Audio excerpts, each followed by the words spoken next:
আচ্ছা, বিশ্বাস জিনিসটা আসলে কি? এটা কি শুধু একটা মনের ধারণা, নাকি এর এমন কোনো শক্তি আছে যা আমাদের বাস্তব জীবনটাকেই বদলে দিতে পারে? চলুন আজ আমরা এমনই ৩টে আলাদা ধরনের বিশ্বাসের গভীরে ডুব দেব। এমন সব কাহিনী যা আমাদের চেনা জগৎটাকেই হয়তো নতুন করে দেখতে শেখাবে। আর এই যাত্রার শুরুতেই আমরা শুনব এক হিমশীতল করা আমন্ত্রণের কথা। ভাবুন তো, এমন একজনের গলা থেকে ভেসে আসছে ডাকটা যে আসলে আর এই পৃথিবীতেই নেই।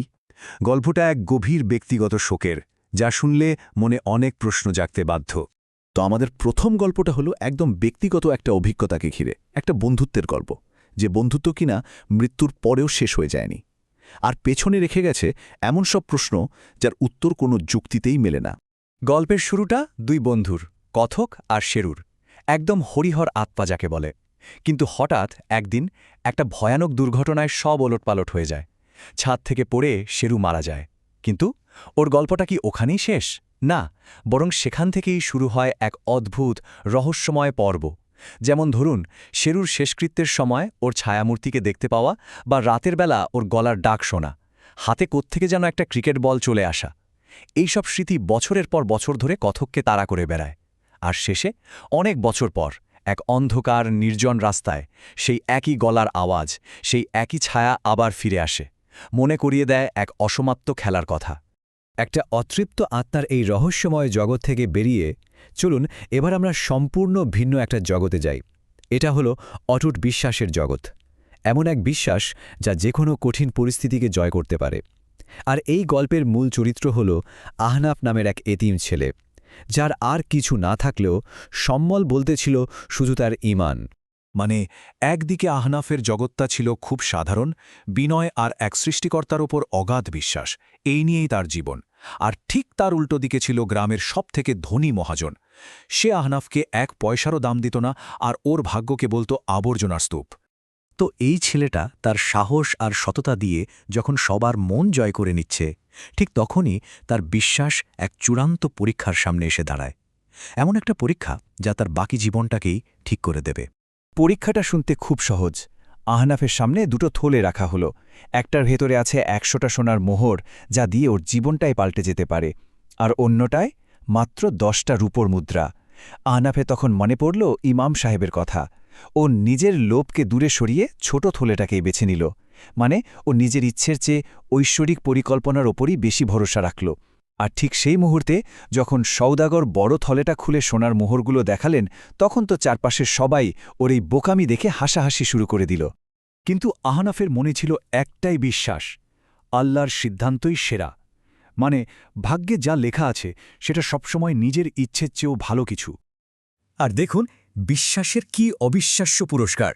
ওই যে 10টা রূপোর মুদ্রাও পেয়েছিল, তা দিয়ে ও একটা অসুস্থ ঘোড়া কিনেছিল। কিন্তু পরে জানা গেল ওটা কোনো সাধারণ ঘোড়া নয়, ওটা ছিল আরবের এক দুষ্প্রাপ্য প্রজাতির ঘোড়া। এর দাম ওই 100টা সোনার মোহরের চেয়েও 1000 গুণ বেশি। তাহলে আমরা এতক্ষণ দুটো বিশ্বাসের গল্প শুনলাম। এবার চলুন এমন একটা প্রাচীন ব্যবস্থার কথা জানি যা আমাদের চারপাশের পরিবেশ আর জীবন দুটোকেই সাজিয়ে তুলতে সাহায্য করে। আমরা কথা বলছি বাস্তুশাস্ত্র নিয়ে, স্থাপত্য আর সঠিক স্থান নির্ধারণের এক আশ্চর্য বিজ্ঞান। বাস্তুশাস্ত্রের মূল ধারণাটা খুব ইন্টারেস্টিং। এটা বলে যে আমাদের বাড়ি বা অফিস এগুলো শুধু ইট পাথরের দেয়াল নয়, এগুলো এক একটা শক্তিশালী এনার্জি ফিল্ড যা আমাদের জীবনকে সরাসরি প্রভাবিত করে। মানে, আমাদের চারপাশের পরিবেশ যাকে বলা হয় ভবন, সেটা আমাদের চিন্তা ভাবনাকে, অর্থাৎ ভাবনাকে কন্ট্রোল করে। আর সেই ভাবনা থেকেই তৈরি হয় আমাদের কর্ম, যা আমাদের জীবনের ভালোমন্দ ফল নির্ধারণ করে। এই ব্যাপারটা আরও পরিষ্কার হবে যদি আমরা এই টেবিলটা দেখি। দেখুন, বাস্তুশাস্ত্র অনুযায়ী প্রত্যেকটা দিকের সাথে প্রকৃতির এক একটা উপাদান আর কিছু নির্দিষ্ট রং জড়িয়ে আছে। এগুলো মিলে যেন একটা এনার্জি ম্যাপ তৈরি করে।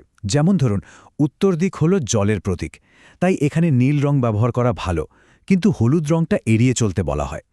আবার দেখুন, দক্ষিণ পূর্ব দিক হলো আগুনের, তাই এখানে লাল রং ব্যবহার করতে বলা হয়, কিন্তু নীল বা কালো রং ব্যবহার করলে নাকি সমস্যা হতে পারে। তো এই ভারসাম্য যদি বিগড়ে যায় তাহলে কি হয়? বাস্তুমতে কিছু সাধারণ ভুল আমাদের জীবনে বড় সমস্যা ডেকে আনতে পারে। যেমন, আগুনের দিক হল দক্ষিণ পূর্ব, সেখানে যদি কেউ এয়ার কন্ডিশনার লাগিয়ে দেয় যা জল বা বাতাসের প্রতীক, তাহলে নাকি টাকা পয়সার আমদানি আটকে যেতে পারে। কিংবা ধরুন উত্তর পূর্ব দিকে যদি সূচ কাঁচির মতো ধারালো জিনিস রাখা হয় তাহলে নাকি দুর্ঘটনা বা অপারেশনের আশঙ্কা বাড়ে। আচ্ছা, তাহলে ভাবুন তো, একটা ভূতের গল্প, একটা ইমানের কাহিনী আর এই ঘরবাড়ি সাজানোর প্রাচীন বিজ্ঞান, এই তিনটে একদম আলাদা জিনিসের মধ্যে মিলটা কোথায়? চলুন এবার সেটাই খুঁজে বের করার চেষ্টা করা যাক। দেখি সব মিলিয়ে ছবিটা কেমন দাঁড়ায়। দেখুন, ভূত থেকে ঈশ্বর কিংবা বাস্তুর মতো নিয়মকানুন সবকিছুর পেছনেই কিন্তু একটা জিনিস কাজ করছে। মানুষ আসলে জীবনের হাজারো রহস্য আর সমস্যার সমাধান খোঁজার জন্য কোনো না কোনো কাঠামো বা ব্যবস্থার উপর নির্ভর করতে চায়। সেটা হতে পারে কোনো অলৌকিক অভিজ্ঞতা, হতে পারে কোনো ধর্মীয় গল্প, বা হতে পারে নিজের চারপাশের পরিবেশকে নিয়ন্ত্রণ করার কোনো পদ্ধতি। প্রত্যেকটাই আসলে জীবনে অর্থ খুঁজে পাওয়ার এক একটা রাস্তা। শেষ পর্যন্ত এই সব কিছুই একটা দিকেই ইঙ্গিত করে। এই জটিল পৃথিবীতে মানুষ সবসময়ই কিছু প্রশ্নের উত্তর খোঁজে, জীবনে শৃঙ্খলা আনতে চায় আর একটু আশা নিয়ে বাঁচতে চায়। এই গল্পগুলো, এই বিশ্বাসগুলো, এই ব্যবস্থাগুলো সবই সেই খোঁজেরই এক একটা অংশ। এখন ভাবার বিষয় হলো, আমাদের জীবনেও তো এমন অনেক গল্প বা ব্যবস্থা আছে যা আমাদের পথ চলতে সাহায্য করে, তাই না?